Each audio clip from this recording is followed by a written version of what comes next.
കോഴിക്കോട് ബാലുശ്ശേരിയിൽ വീടിന് നേരെ സ്ഫോടക വസ്തു എറിഞ്ഞു. കണ്ണാടിപ്പുരൽ സ്വദേശി ബാലന്റെ വീടിന് നേരെയാണ് ആക്രമണം ഉണ്ടായത്. കൊട്ടേഷൻ സംഘത്തിന്റെ വീടാണെന്ന് തെറ്റിദ്ധരിച്ചാണ് ആക്രമണം നടത്തിയതെന്നാണ് പോലീസിന്റെ നിഗമനം.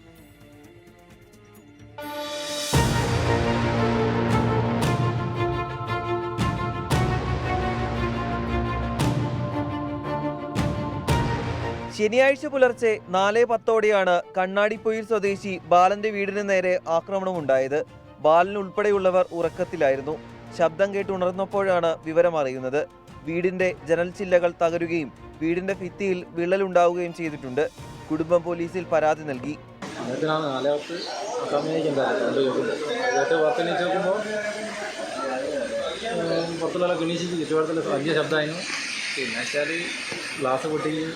ബാലന്റെ വീടിന് 3 വീടപ്പുറം കൊട്ടേഷൻ സംഘത്തിലെ ചില ആളുകൾ താമസിക്കുന്നുണ്ട്. ഇവരുടെ വീടാണെന്ന് തെറ്റിദ്ധരിച്ചാണ് ആക്രമണം ഉണ്ടായതെന്നാണ് പോലീസ് നിഗമനം. ബാലുശ്ശേരി പോലീസിന്റെ നേതൃത്വത്തിൽ അന്വേഷണം പുരോഗമിക്കുകയാണ്. 24 കോഴിക്കോട്.